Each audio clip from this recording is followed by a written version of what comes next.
अब दाल की रेसिपी बनाने बैठो तो लोग कहते हैं ओफो इतना बड़ा चैनल खोल लिया और दाल की रेसिपीज़ बनाना सीख रही है। अरे इतनी दाल की कीमत तुम क्या जानो रमेश बाबू, इतनी महंगी हो गई है ना दाल। तुम्हारी मुर्गी ये दाल खा कर ही बड़ी होती है जिसको तुम दिन रात बम्बोड़ रहे हो। तो अगर हमारी दाल नहीं होती तो तुम्हारी मुर्गी कैसे बोलती है भूखी मर जाती, पक पक पक पक करती रहती, मिलना मिला तो उसको कुछ भी नहीं, ज़मीन के केचुए खा रही होती और तुम वो केचुए वाली मुर्गी।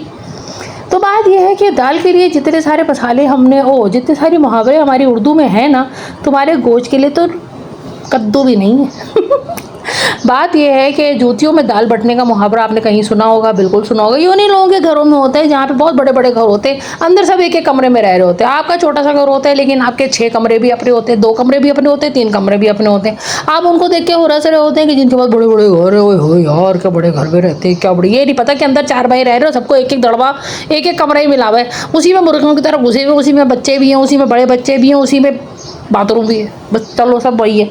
तो वहाँ जूतियों में दाल बढ़ती है जब दादब्बो का इंतकाल पुरमलाल हो जाता है। वैसे तो वो लिखते हैं इंतकाल पुरमलाल, दिल में सबके लड्डू फूट रहे होते हैं उसके अलावा एक मुहावरा ये भी है कि भाई मतना मेहनत करके है तो क्या घर की दाल रोटी रखा है। कभी सुना है तुमने कि घर की गोश्त रोटी, मुर्गी रोटी, कौरमा रोटी? नहीं, मिसाल दी जाती है दाल रोटी की। इसके अलावा जो मसूर की दाल है वो तो इतनी महंगी और इतनी शाही होती है कि उसके लिए कहा जाता है कि ये मूंग और मसूर की दाल। तो जो लोग, बहुत से लोग गोश्त पे ऐड रहे होते हैं, तो गोश्त खाते हैं, गोश्त खाते हैं, भाई खाओ गोश्त खाओ, लेकिन इंसान के बच्चे हो ना, दरिंदे तो हो नहीं, भेड़िए तो हो नहीं कि खाली गोश्त खा रहे, हर वक्त गोश्त खा रहे, हर वक्त गोश्त खा रहे। उनके लिए कहा जाता है ये मूंग और मसूर की दाल। तुम्हारी औकात ही नहीं है दाल खरीदने की, बात करते।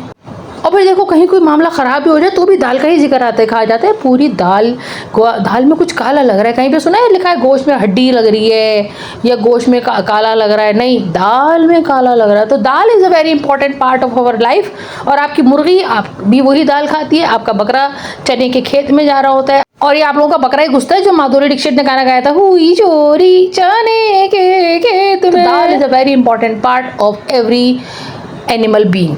तो इसलिए दाल खाइए, दाल रोटी खाओ। सुना है ना, इंडिया की फिल्म का एक गाना है। तो जनाब dal is a very important part. और दाल खाइए, दाल बनाइए, दाल के अंदर सारे मसाले डालिए। मैंने इसके अंदर चिकन पाउडर का इजाफा किया है, नमक, मिर्च, कड़ी पत्ता, सफ़ेद ज़ीरा, हल्दी और लाल मिर्च, बड़ी मिर्च और हरी मिर्च, ये सब चीज़ें डाल डूल के जो है ना मैंने दाल बनाई है। और ये इतनी स्पेशल शाही दाल किस्म की बनेगी ना। मैंने जब उबाला था तो कुछ भी नहीं डाला था, वाह ये तो शेर हो गया, जब उबाला था कुछ भी नहीं डाला था लेकिन उसके बाद मैंने सारे मसाले भगौर में डाले। अच्छा, लहसुन का बघार दिया सबसे पहले, उसके अंदर सब पका पकू लिया। पका पकू कैसा बुरा लफ्ज़ बोला है मैंने, पका पकू।